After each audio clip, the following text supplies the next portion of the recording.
This is the Golden Temple. People come here from all over the world to bathe in its waters, to look at the holy book that is inside of this middle Golden Temple, and to just experience the holiness of this place. This place is the epicenter of Sikhism. It sits right here in northern India, in a city called Amritsar. Close by, there's another important Sikh site called Kartarpur. It was established by the founder of Sikhism 500 years ago. It's the place where he spent the last years of his life, and it is the second holiest place in Sikhism. For centuries, Sikhs have been able to make pilgrimage between these two sites, to move freely throughout their heartland. But in 1947, a British lawyer drew a border here, turning what had been British India into two new countries, India and Pakistan. I can only call it the most sort of bizarre lines which were ever drawn across a map. It went right here, with the Golden Temple on one side and Kartarpur on the other. Thanks to this border, Sikhs in India are now cut off from their holy site. So many come here, to a platform that the Border Patrol set up.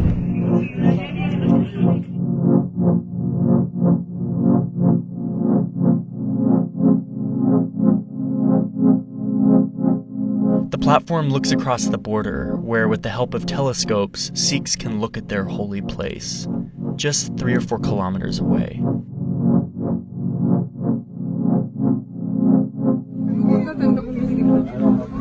In addition to cutting off communities from their sacred sites, this border separated families, cut across rivers, forests, farms, railroad tracks.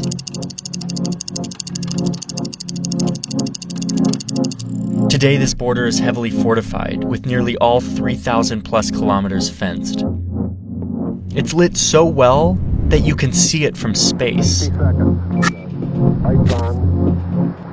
And barely anything or anyone crosses over it. When we talk about the drawing of the line, what was the most painful was the division of families which took place. And that is a very big reality. This is the story of a violent separation, one of the most traumatic events of the 20th century. It's the story of how a hastily drawn line on a map separated one people into two. This is a horror story. What we saw was a town soaked with the stench of death. In the trail of murder and arson come the refugees.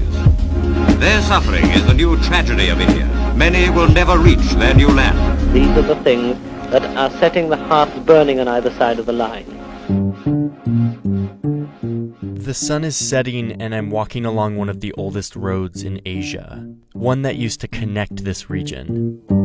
But today, a border runs through it. And instead of connection and trade, what you see here is this.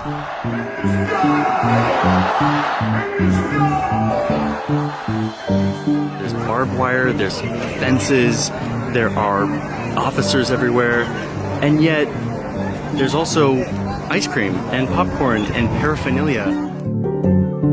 This feels like a sporting event. You can buy keychains of machine guns.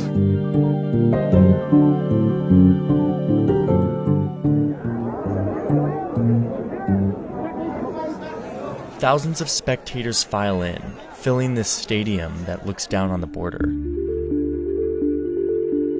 On the other side, Pakistanis are doing the same. Then, both sides start their different show.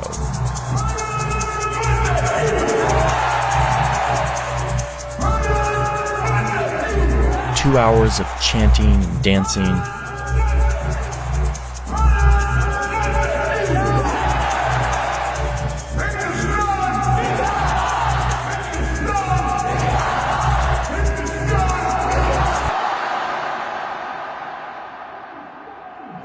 Then the finale, a face-off between the two sides.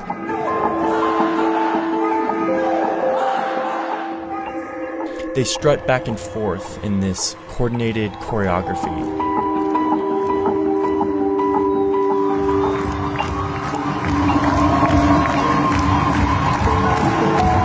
And it all ends with the lowering of each flag and the closing of this gate.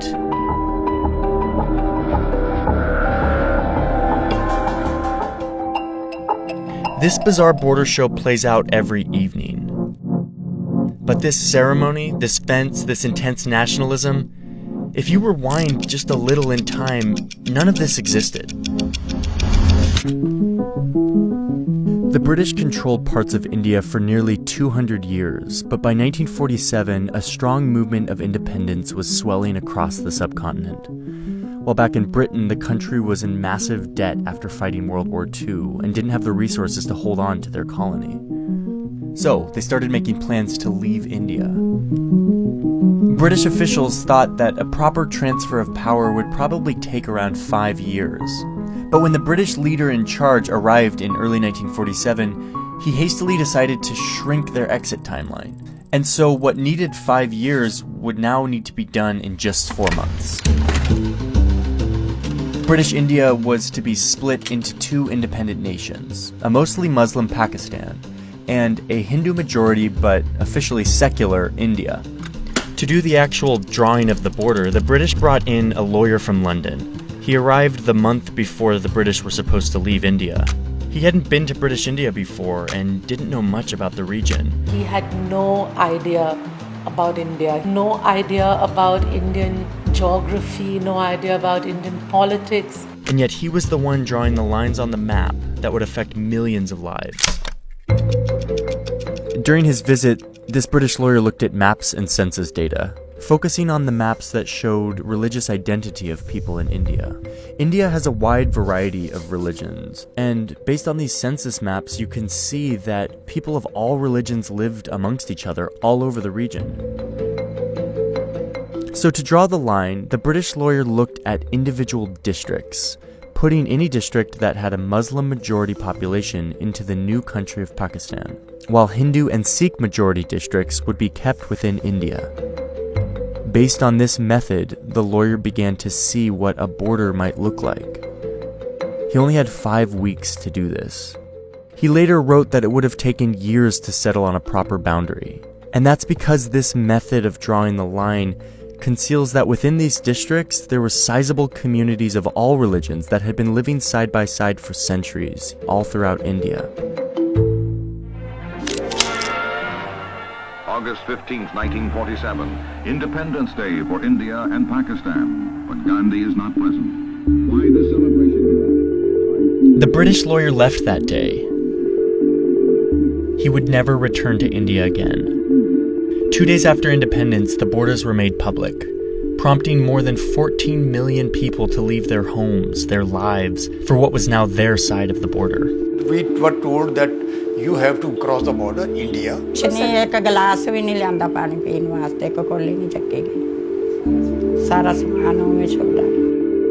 Hindus and Sikhs from Pakistan moved into India, and many Muslims in India moved into the new Pakistan. These were people who were indeed forced to lose their entire homes, their memories, their childhood, and the things they saw. It was one of the largest forced migrations of people ever, and it was chaos. A chaos that led to widespread unspeakable violence, cities on fire, sexual violence against women, trains full of dead bodies. The survivors I talked to were just children when all of this happened.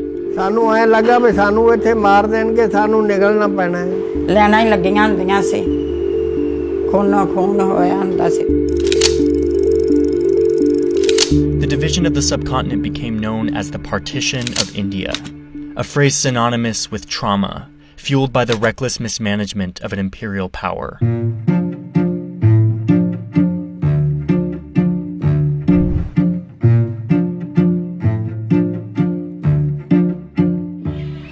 I'm in a small village right near the border on the Indian side that used to be a Muslim community before partition. And in the middle of town is this shrine where residents would conduct ornate Muslim burial practices on these graves. If you look at the original maps that the British drew up when they were trying to draw this line, this town was actually in Pakistan in most of the maps. But in the end, the British lawyer decided to draw the line here. The people here discovered that they were now a part of the new country of India, and so many of them fled just across the border to the new state of Pakistan, and they left this place empty. But just as Muslims were leaving this village for the new Pakistan, Hindus and Sikhs from Pakistan were coming across into India, and some ended up here.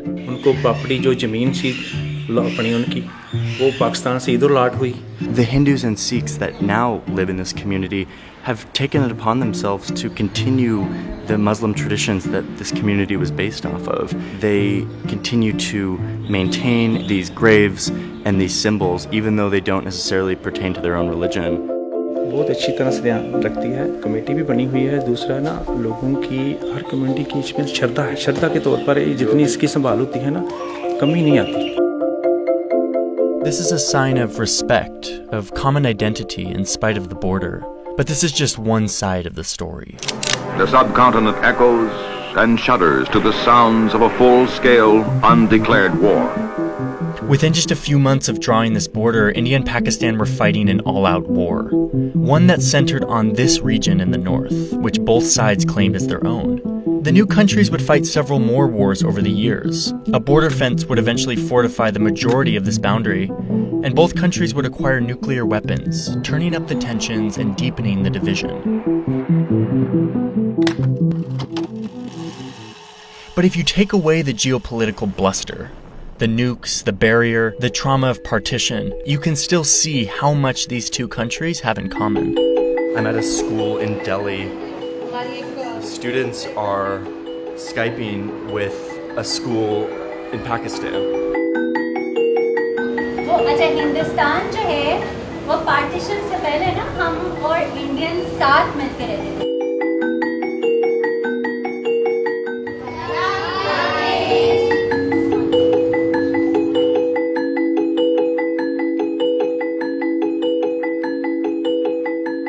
Jalebi fafda मिलता है। मेरा पेट भर के खिलाऊंगा। अच्छा आपको cricket में कौन-कौन से प्लेयर अच्छे लगते हैं? Virat Kohli, Mahendra Singh Dhoni. These kids are speaking a similar language, and it takes them just minutes to dive into the common roots of their culture. Paneer है।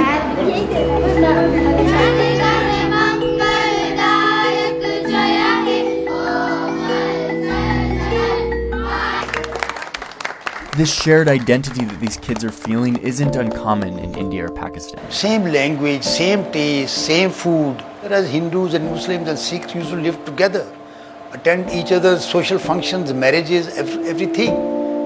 Why this divide now? If you stand in the walled city in Amritsar and you stand in the walled city in Lahore, believe me, the smells, which is a kind of giveaway, are the same.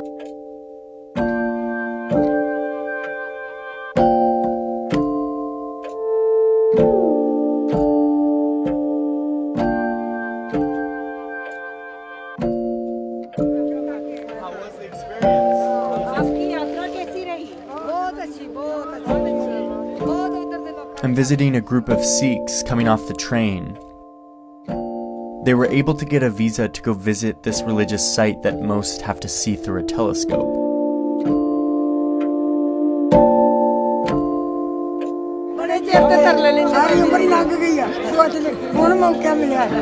ਅੰਦਾਜ਼ਾ ਨਹੀਂ ਕਿ ਅਸੀਂ ਸਾਡਾ ਚਾਹ ਜਿਹੜਾ ਮਨੋਬਲ ਪੂਰਾ ਹੋਇਆ ਤੇ ਸਾਨੂੰ ਬਹੁਤ ਪਿਆਰ ਵੀ ਮਿਲਿਆ ਉਸ ਕੰਟਰੀ ਦਾ। ਉੱਥੇ ਹੀ ਆਪਣਾ ਕਲਚਰ ਵੇਖਿਆ ਜਿਹੜਾ ਸਾਡਾ ਸਿੱਖ ਰਾਜ ਰਿਹਾ ਸੀ। So with all these cultural similarities, all these happy faces, shared interests, how do you explain this?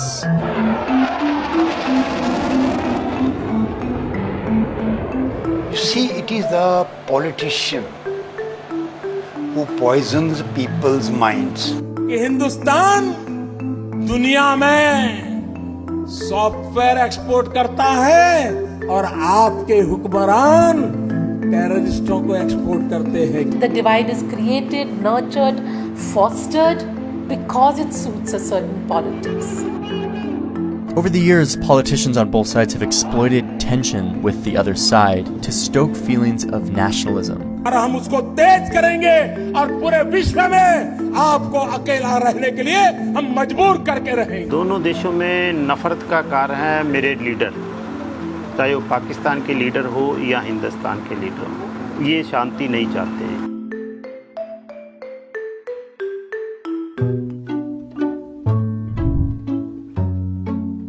Back here at this viewing platform, there's construction vehicles everywhere. For years, the Sikhs have lobbied for easier access to their holy site. And after years, the two governments finally agreed to build a little notch into this border. A corridor that will allow Sikhs to freely access their site without a visa. These 4 kilometers will restore a small part of what was once the Sikh heartland. But for millions of Indians and Pakistanis who continue to live with the repercussions of the traumatic events of 1947, this fortified and volatile border remains unchanged. If anything, it's getting thicker. 70 years later, the shadow of partition continues to divide families, halt trade, cut connections, stop cooperation, instill fear, promote hatred. And the people who live in its shadow, on both sides, old and young, continue to live with this division that's superimposed upon their history of deep connection.